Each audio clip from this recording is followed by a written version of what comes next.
안녕하십니까 여러분. 자, 이번 시간에는 두 번째 과목입니다. 사무경영관리 개론에 대해서 살펴보도록 할게요. 자, 21번 문제입니다. 사무통제를 위한 관리기술 중 사무표준을 사용하여 매일 발생하는 사무를 능률적으로 처리하는 것을 목적으로 하는 관리활동을 무엇이라고 할까요? 자, 관리 활동 중에 사무 품질 관리는 품질을 관리하는 부분이고요.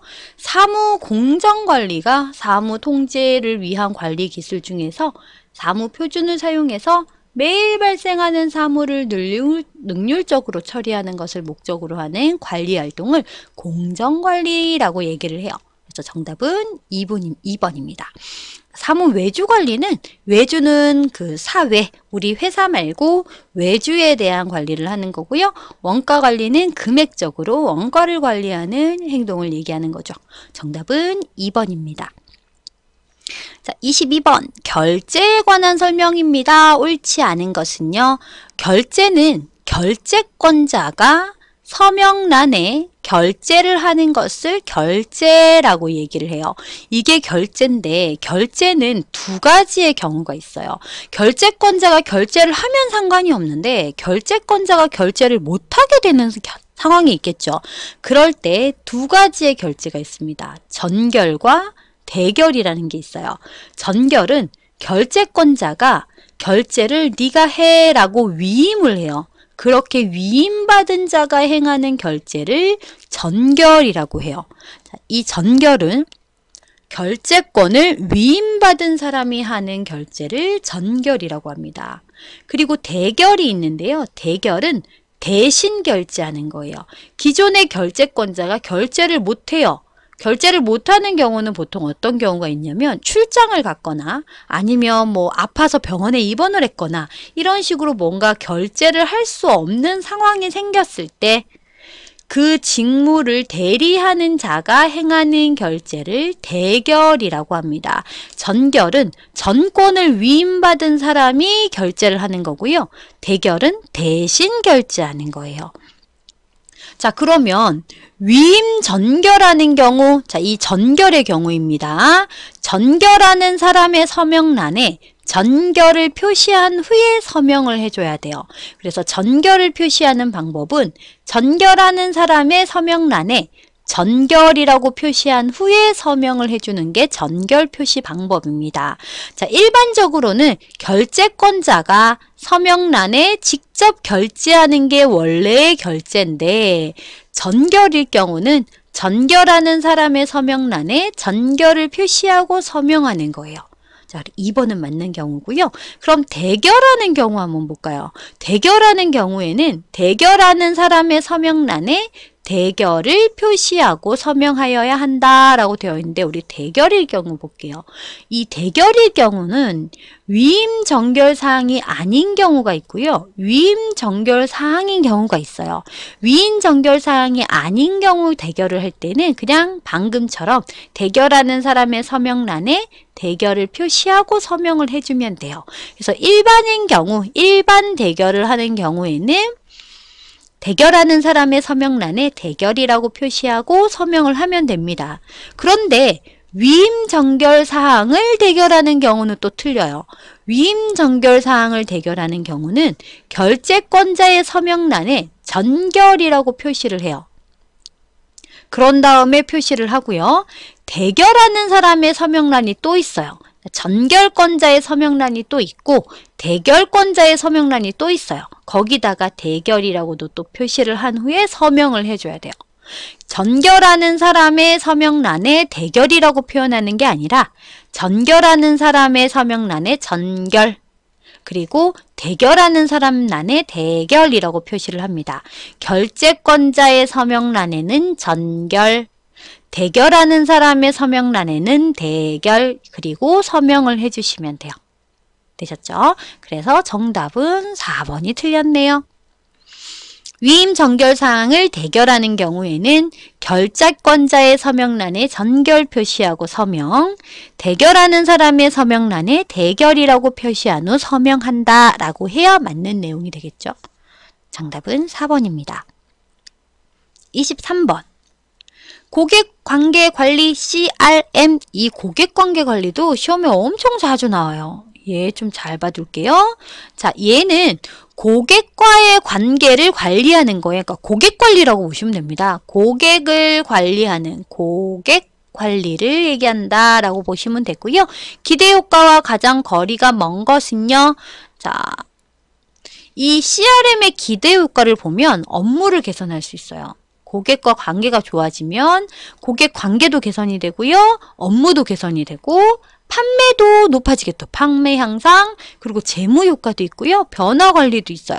고객 관계를 강화해서 수익성을 증대하는 게 가장 기대할 수 있는 효과겠죠. 그리고 목표 마케팅이 가능해요. 어떤 고객이 어떤 것들을 우리 주 고객층이 어느 정도더라 라고 하면 그 주 고객층에 대한 목표 마케팅이 가능하겠죠. 그리고 고객과 수익 기여도와는 무관할 수가 없죠. 고객의 수익 기여도와 무관하다. 이건 말이 안 돼요. 고객의 수익 기여도와 관계가 높죠. 어떤 고객층이 어떤 물품을 좀 자주 사가더라. 이런 것들을 파악할 수 있기 때문에 얘는 정답은 3번이 되겠네요. 그리고 휴먼 고객의 활성화, 마찬가지 잘 안 사가는 휴먼 고객이 있어. 그런 사람들한테 쿠폰을 발송한다든지 이런 것들을 이용해서 휴먼 고객에 대한 활성화를 할 수도 있겠죠. 자, 그래서 정답은 3번이 틀린 내용이 되겠네요. 24번. 사무량을 측정하기에 부적당한 사무는 뭘까요? 사무량을 측정할 때 적합한 대상과 부적합한 대상이 있었어요. 사무량의 측정이라는 것은 한 단위의 사무를 세분화해서 그 분류를 하고 적은 단위의 사무 작업이나 동작 등을 일정한 척도에 의해서 정량적으로 측정할 후에 사무량 처리에 필요한 표준 시간을 정하는 것을 사무량의 측정이라고 합니다. 이런 측정을 할 때 적합한 대상은 일상적으로 좀 매번 하는 거, 일상적으로 반복되는 사무는 일상적으로 일정한 처리에 대한 반복 사무는 적당해요. 상당 기간 내용적으로 처리 방법이 균일해서 변동이 별로 없는 사무도 적당한 사무고요. 성과나 진행 사항을 수치화해서 일정 단위로서 계산을 할 수 있는 이런 업무도 적당한 업무입니다. 업무 구성이 동일한 사무도 적당해요. 그런데 별로 적당하지 않는 것은 조사 기획같이 뭔가 판단력이, 사고력이 요구되는 사무는 사무량 측정에 적합하지 않아요. 그리고 사무량이 적은데 되게 잡다해. 이런 것도 부적합합니다. 반복성이 없어요. 이런 것도 부적합하고요. 소요 시간과 성과 측정이 곤란해요. 이런 것들도 부적합한 사무고요. 사무량 측정 자체가 필요 없는 사무도 있고요. 이런 것들은 사무량 측정에 부적합한 대상입니다. 자, 적합한 대상과 부적합한 대상을 골라볼게요. 일상적으로 일정한 처리 방법이 반복되는 사무 적합한 대상에 있었고요. 상당 시간 내용적으로 처리 방법이 균일해서 변동이 별로 없는 사무 적합했어요. 성과 또는 진행 사항을 수치화해서 일정 단위로 계산이 가능한 사무는 측정이 됐었죠. 자, 1번, 2번, 3번에 해당하는 내용이네요. 조사 기획과 같이 비교적 판단이랑 사고력이 요구되는 사무는 측정하기가 좋지 않다, 부적당하다라고 했었어요. 그래서 정답은 4번이 되겠네요. 자, 그 다음 25번 문제입니다. DDC에 의한 분류 중 연결이 틀린 것은요. 우리 DDC가 뭐였죠? 듀이 십진 분류법이 DDC 분류법이었어요. 자, 요거는 영어 약어로도 잘 알아둬야 됩니다. 자, DDC 분류법에서 연결이 틀린 것은요. 100번은 철학 맞고요.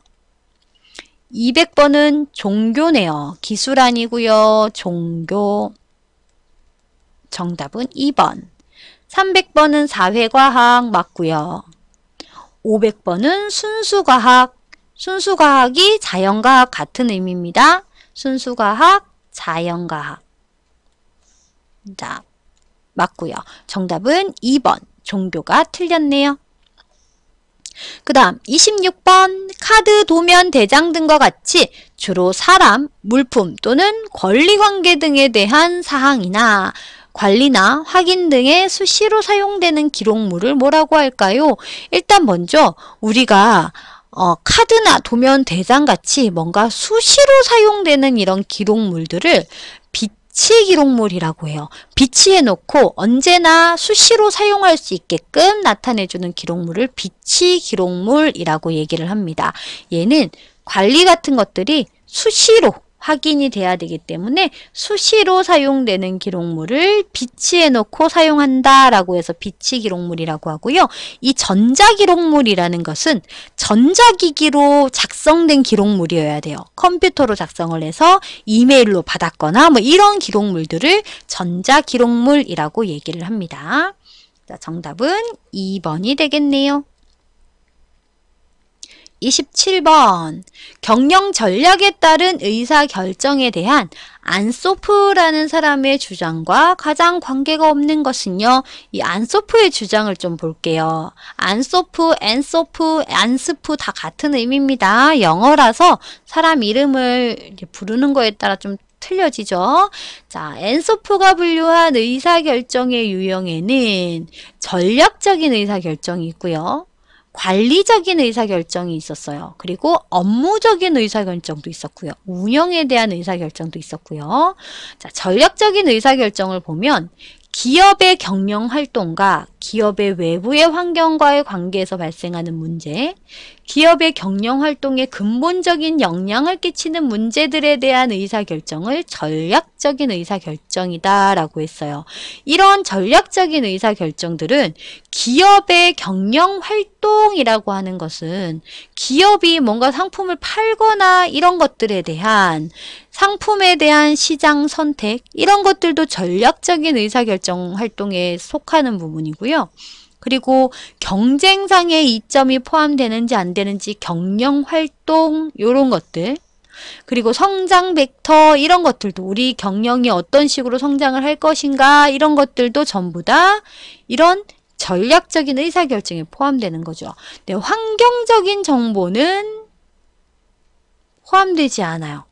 자, 이렇게 관리적인 것도 마찬가지. 관리적인 것은 전략적인 의사결정에 대한 구체적인 실행을 위해서 조직 내부의 자원을 구조화하는 것을 얘기하고요. 그 다음에 업무적인 것들은 중간관리층 이하의 하위 계층에서 생산 일정이나 재고 같은 사항에 대한 의사결정을 하는 것을 얘기해요. 그러니까 우리는 기업에 대한 뭔가 어떻게 성장해 나갈 것인가, 기업의 활동이 어떻게 돼야 될 것인가에 대한 의사결정이 엔소프에 대한 의사결정이다 라고 보시면 됩니다. 그래서 환경 변화는 나타나지 않는다. 정답은 4번. 그 다음 28번입니다. EDI 네트워크 중 직접 방식 네트워크에 해당되는 것은 무엇일까요? EDI는 전자문서를 교환하는 것을 EDI라고 하고요. EDI 네트워크라고 하는 것은 EDI의 전자문서를 실질적으로 전송하기 위한 것이에요. 자, 여기에는 두 가지 방식이 있는데 전화선을 이용하는 것을 직접 연결 방식이라고 하고요. 부가가치 통신망을 이용하는 걸 간접 연결 방식이라고 해요. 그럼 직접 연결 방식의 네트워크는 전화선을 이용하는 방식이겠죠. 그러면 각 거래의 상대방들과 보안 관리가 힘들다. 흔히 VAN으로 알려져 있는 건 얘는 간접 연결 방식입니다.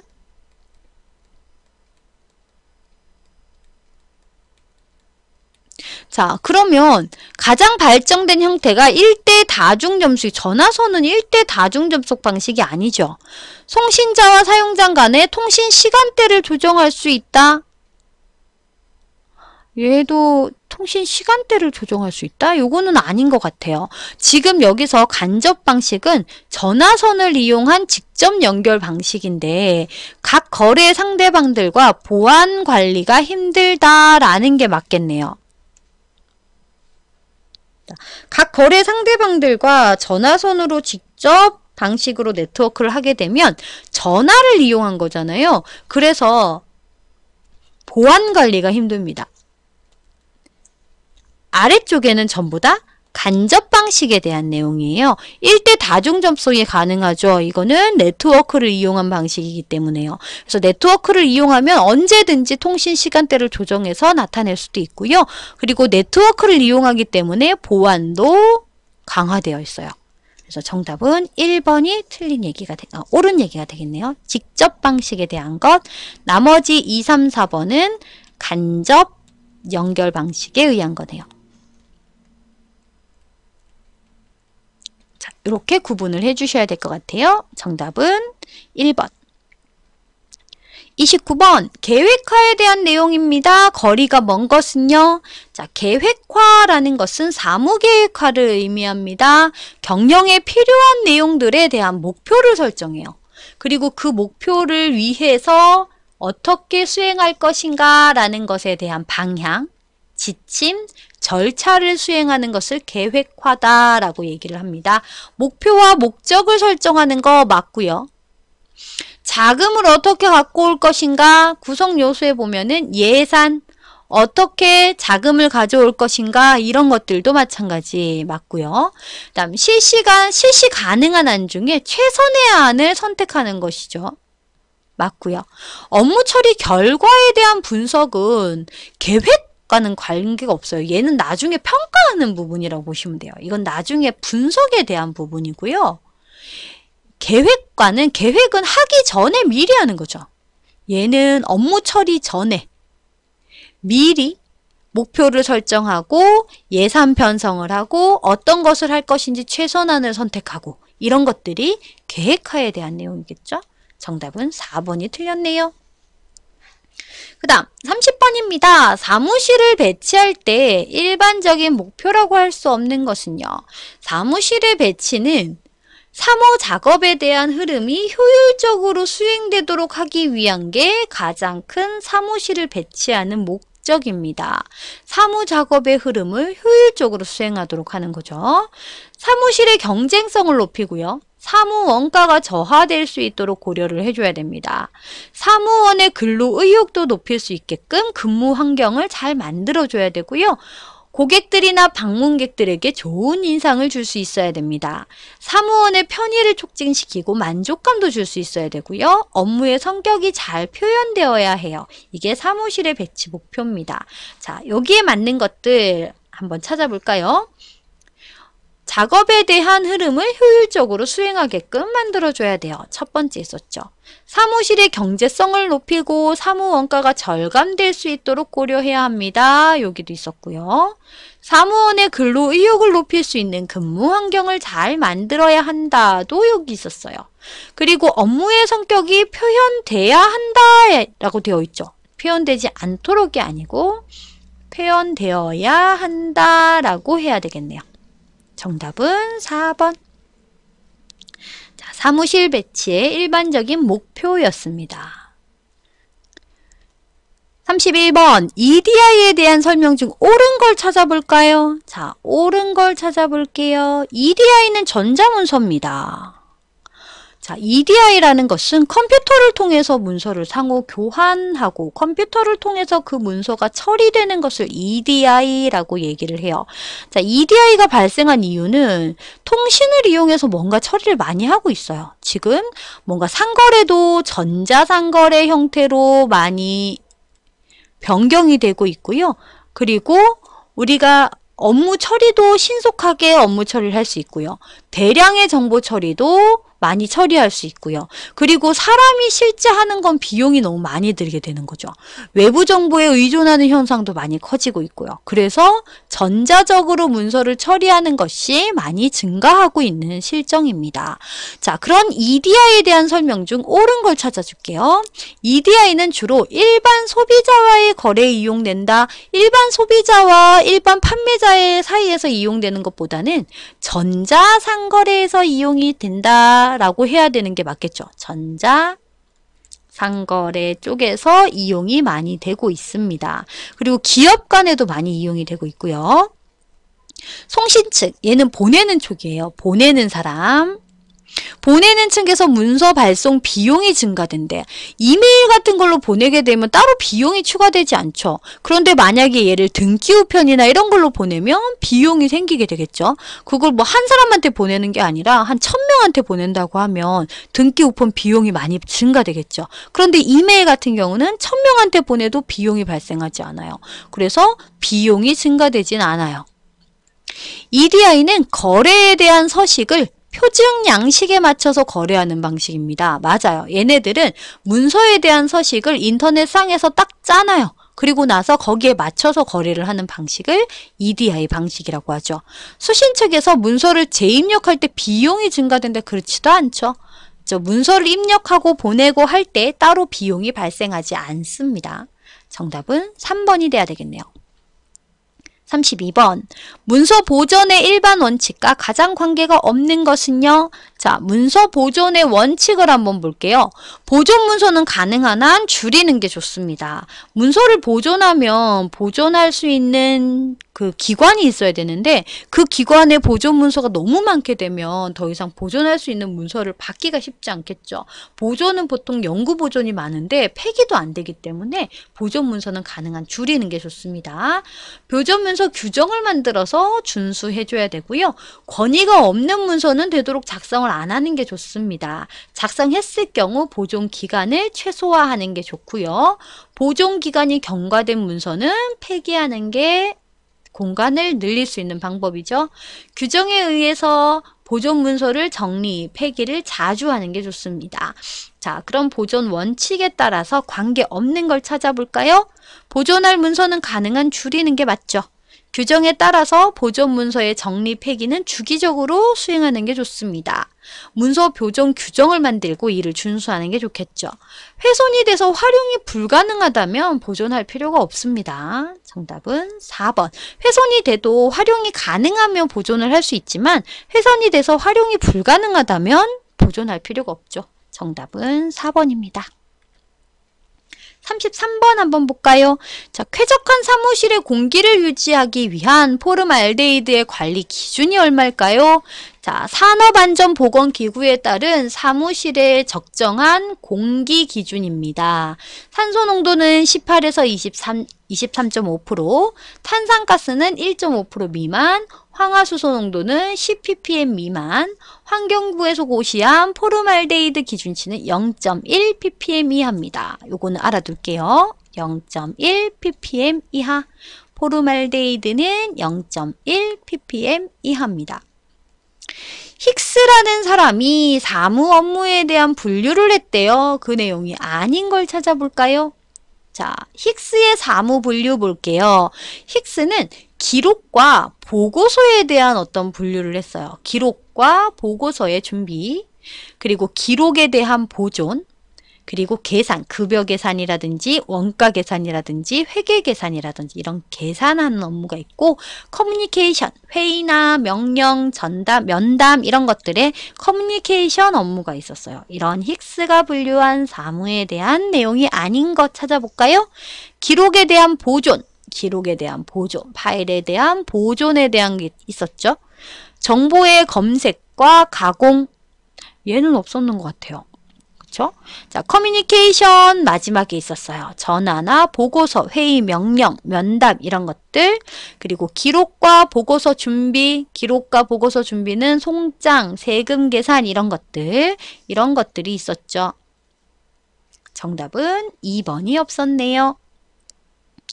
35번.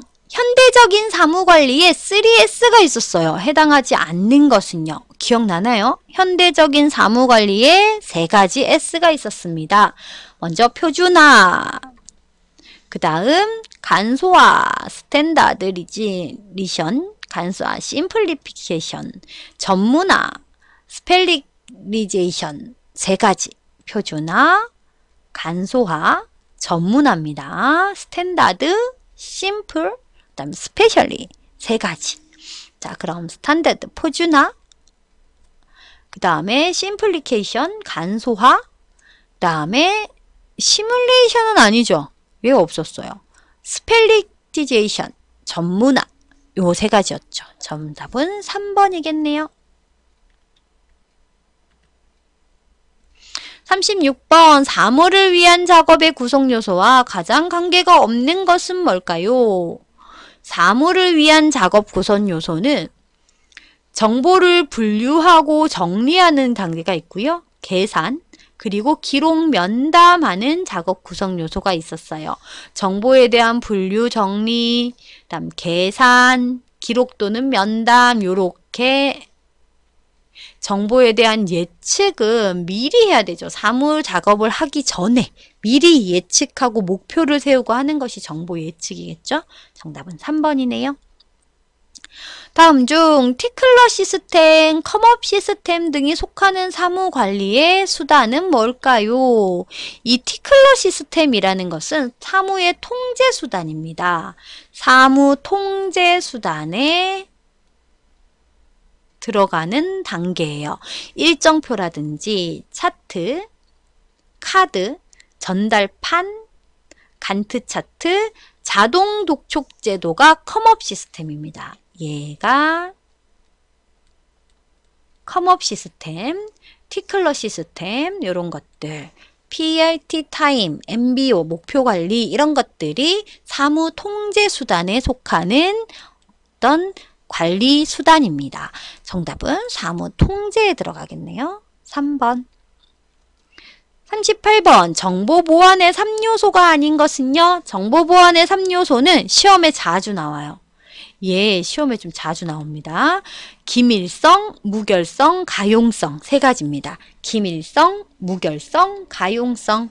기밀성은 비밀을 유지하는 게 기밀성이고요. 무결성은 정보가 변하지 않는 성질. 처음 만들어진 정보는 변하지 말아야 한다라는 성질이 무결성이고요. 가용성은 언제든 내가 사용 가능할 때 사용할 수 있어야 한다라는 게 가용성입니다. 책임성은 없었어요. 정답은 4번. 39번. 사무실을 포함한 주요 업무 시설에 물리적인 보안 대책으로 옳지 않은 것은요. 자, 물리적인 보안 대책이라는 것은 시설이나 설비 자산에 대한 보안을 하는 것을 물리적인 보안이라고 해요. 그리고 보안에는 세 가지가 있는데 관리적인 보안도 있어요. 얘는 인적 자산 같은 것들 있죠. 어떤 규정이라든지 관리 절차 이런 것들을 관리적인 보안이라고 하고요.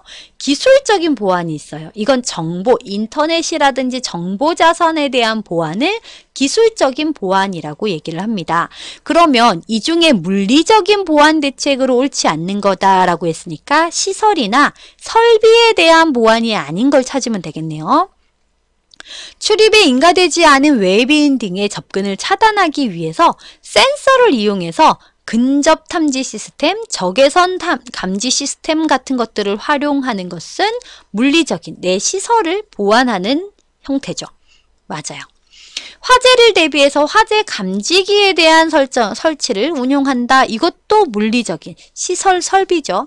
계절의 변화에 따라 온도, 습도의 영향을 줄이기 위해서 전산 시스템이 설치된 곳에다 한온, 한습기, 온도와 습도를 일정하게 맞춰주는 항온, 항습기를 설치한다. 이것도 설비에 대한 것들이죠.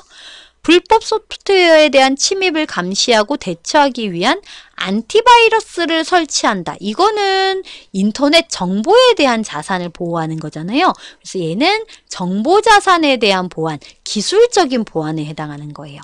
얘는 기술적 보안에 해당하는 내용입니다. 정답은 4번이 되겠네요. 자, 물리적인 보안은 시설과 설비 자산에 대한 실제적인 어떤 설비에 대한 보안이다 라고 보시면 됩니다. 그 다음 40번 문제 볼까요? 사무분류의 원칙 중에서 대분류에서 중분류, 중분류에서 소분류, 분류를 이렇게 하단으로 이렇게 세분화하는 방법을 점진의 원칙이라고 해요. 점진, 점점 세분화한다 라고 해서 세분화의 원칙은 점진의 원칙입니다. 정답은 2번이에요. 자, 이렇게 해서 우리 40번까지 문제, 이 과목에 해당하는 문제를 전부 풀어봤습니다. 자, 오늘은 여기까지 마무리할 거고요. 다음 시간에 세 번째 과목의 프로그래밍 풀어보도록 할게요. 수고하셨습니다.